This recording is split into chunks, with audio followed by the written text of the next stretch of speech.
what would be the best way to move into that space, and how, or like the things that you mentioned about what could be the right way in the direction, like something like resources, or what you can do to move into a drone tech or maybe aerospace engineering side of it. Gotcha. So, in terms of resources and in terms of steps that you can take to move into this, so I'm just going to say first, most important, crucial resource. I think we all know this, but I would love to repeat myself. Is set up Google Alerts for anything drone related. So one pro and con of the industry is that it's moving really fast. Every day there's something that's new. Every day there could be a change from the government that can essentially put 2 years of work into something that cannot be sold. And that's because it's an emerging technology, but much like Web3 or blockchain, even governments are not sure what to do with it. They are learning just as how we are learning. And oftentimes we see that the private sector is much ahead of government regulations. Right. I believe government regulations are needed, because with all of these technologies, it could also have the opportunity to be misused. That is a possibility. So we need to be cognizant of that. However, I'd say make sure you're on par, you're up to date with everything that happens with the industry, because to be honest, oftentimes we find ourselves at Aerologics writing the rule book on how things should be done. Unlike, let's say, an e-commerce startup, where you can look at what Amazon has done and try to look at what they failed at and build on their failures, for example, right? Not to throw Amazon under the bus. I think they are a very interesting company. But in the space that we are in, oftentimes we find that the only way to learn is by trial and error. And so first thing is be up to date with everything that's happening. Set up your Google Alerts, just look for drone or drone tech or something like that. Number two is think of applications. A lot of drone companies currently are looking for these applications. We have the technology, but oftentimes we don't know where to apply it. A lot like blockchain, a lot like crypto. It's a fantastic technology, but apart from currency and apart from certain other fields like smart contracts, it's still, we're identifying where exactly it's fitting in, right? And how it's better than a DB, for example. So I would say think of those things. And number three, buy a drone if possible, get as much hands-on, because trust me, Sarthak will back me up. Once you start flying, you're going to get hooked to it. It's such a fantastic and it's such a fun experience. And drone tech has evolved to a point now where anyone can fly. Even 4 years ago, you needed skill. Even to hover, you needed to do a lot of different actions, but now it just hovers by itself. So that would be number three. And lastly, most drone technology companies are learning on the go. They are looking for dynamic, interested, and very, I would say, motivated people like your audience, Sarthak. So if you reach out to them with an idea or an application, I'm certain that they will not turn you down. Or if you reach out to them with some interesting idea, they are going to love it, because they are in the same space. Every day is an ideation game. Unlike a more fixed industry like fintech that has to work around a certain set of rules, here that we are writing the rules essentially. So everyone's mindset is towards innovation. So reach out, be fearless, try to fly drones and set up Google Alerts, and you're golden. You're definitely going to get your foot in the door. Yeah, I think as you rightly mentioned that things what you can do as a step would be first thing is Google Alert, and I think whatever you feel more passionate about, things you enjoy should be on your Google Alerts. That is the first thing, right? And as a person who has purchased a drone, I feel that every place I go, I want my drone to be there with me. I want to capture all the scenarios what I cannot see from my naked eye. Like what happens with the scene, how it looks up from above and beyond.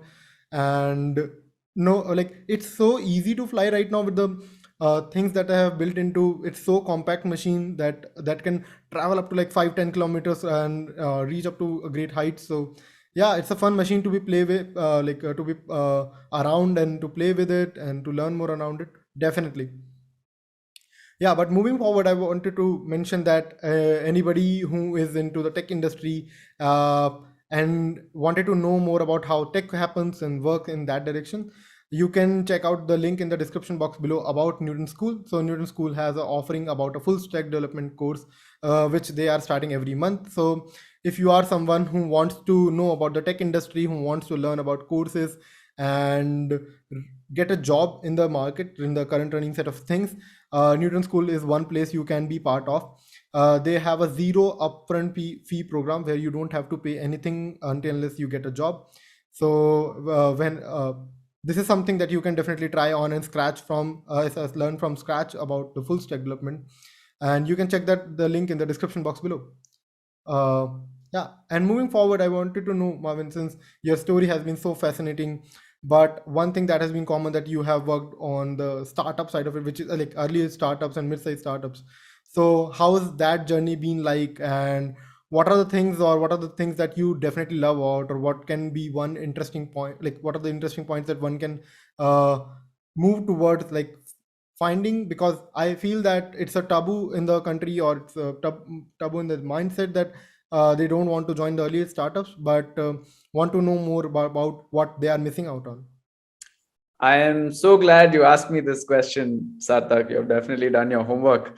So I really love, this is something I love talking about. You're right. Early stage startups are a sort of a taboo. Every time I go for a meetup, I talk to developers, I talk to PMs, I talk to operations folks. And I also have a lot of younger folks, maybe third year college, first year on the job, reaching out to me. All of them have one thing in common. They all ask me the same question: how do I get into the mang companies? How do I get into a phone pay, for example?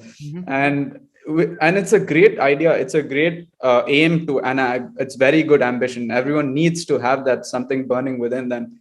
However, I always have a different answer for them. Some of them agree with me, but most of them still don't. And I'm trying to change that. It's my aim and ambition to change that. I often encourage them to apply to these larger companies, but I tell them that a more fulfilling experience will always be at an early stage company, especially if you're early in your career, which means if you're still at university or it's your first, second year out in the job market. And the reason is just because there is so much more you can learn when you work at an early stage startup. The variables are much larger. So oftentimes when we join our first job, it is not based on our previous experience. It's just based on a basic interest.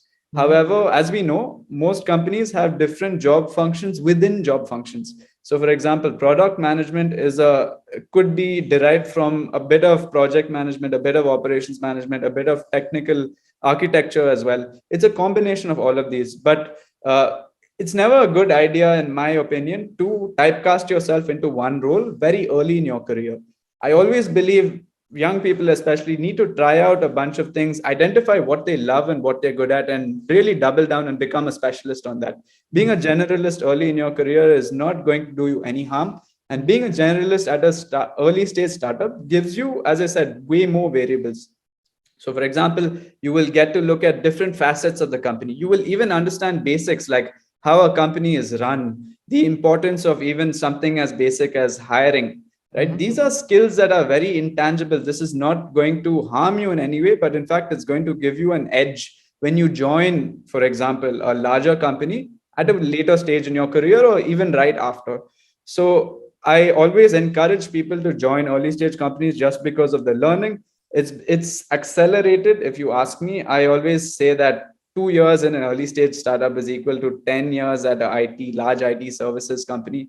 And again, it's just compounding effort, right? The effort that you compound and the almost like the toolbox that you get is going to be much more varied at an early stage company. And lastly, I think this is going to accelerate your career because the skills you develop here will be put to use at a larger company where you'll find that to be very simple and very easy. Because you have already gone through this amazing adventure. And now, once you move to a more stable environment, every challenge or every problem that comes your way is something that you will look at in a solution oriented way. And it's something that a mindset gets developed that is going to help you for the rest of your career.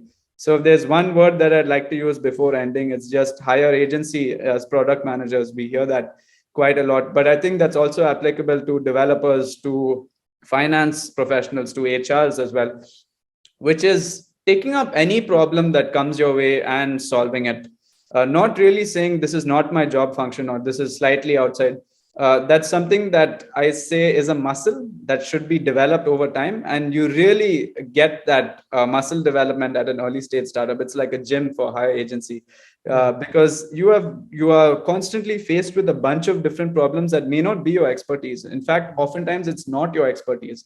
But taking on that challenge with a solution oriented mindset and saying, okay, let me break down this problem into 4 different things, let me build a framework around that, and let me solve it, let me do some R&D, that is something that's going to take you far in your career, wherever you might end up.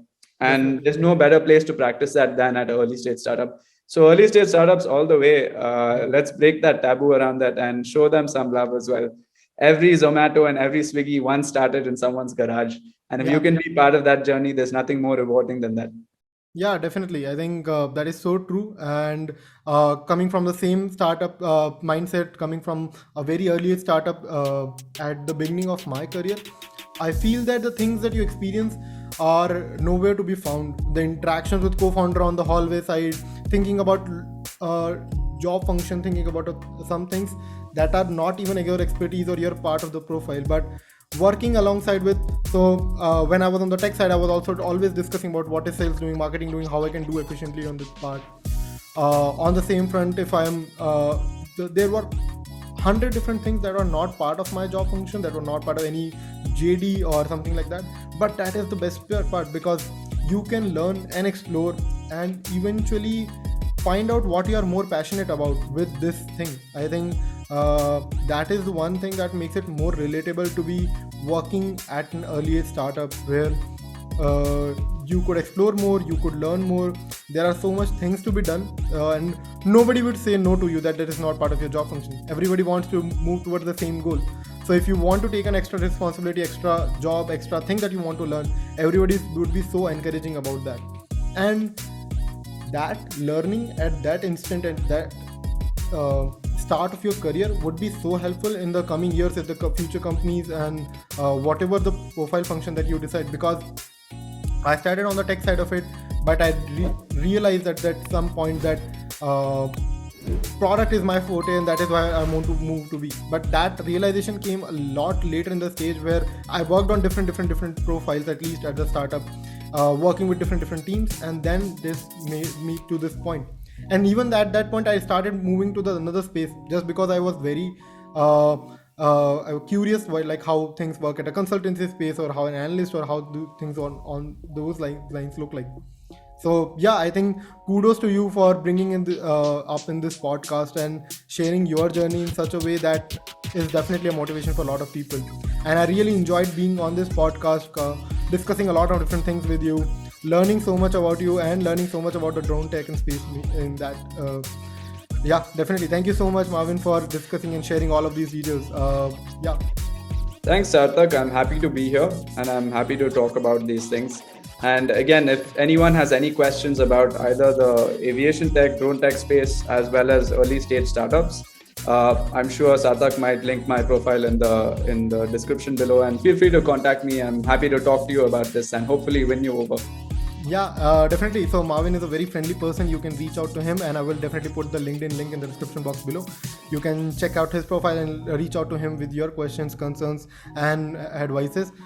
He's definitely fun to be a fun person to be around with. Yeah, and thank you so much for watching this video. I will see you in the next video. Till then, take care. Bye bye.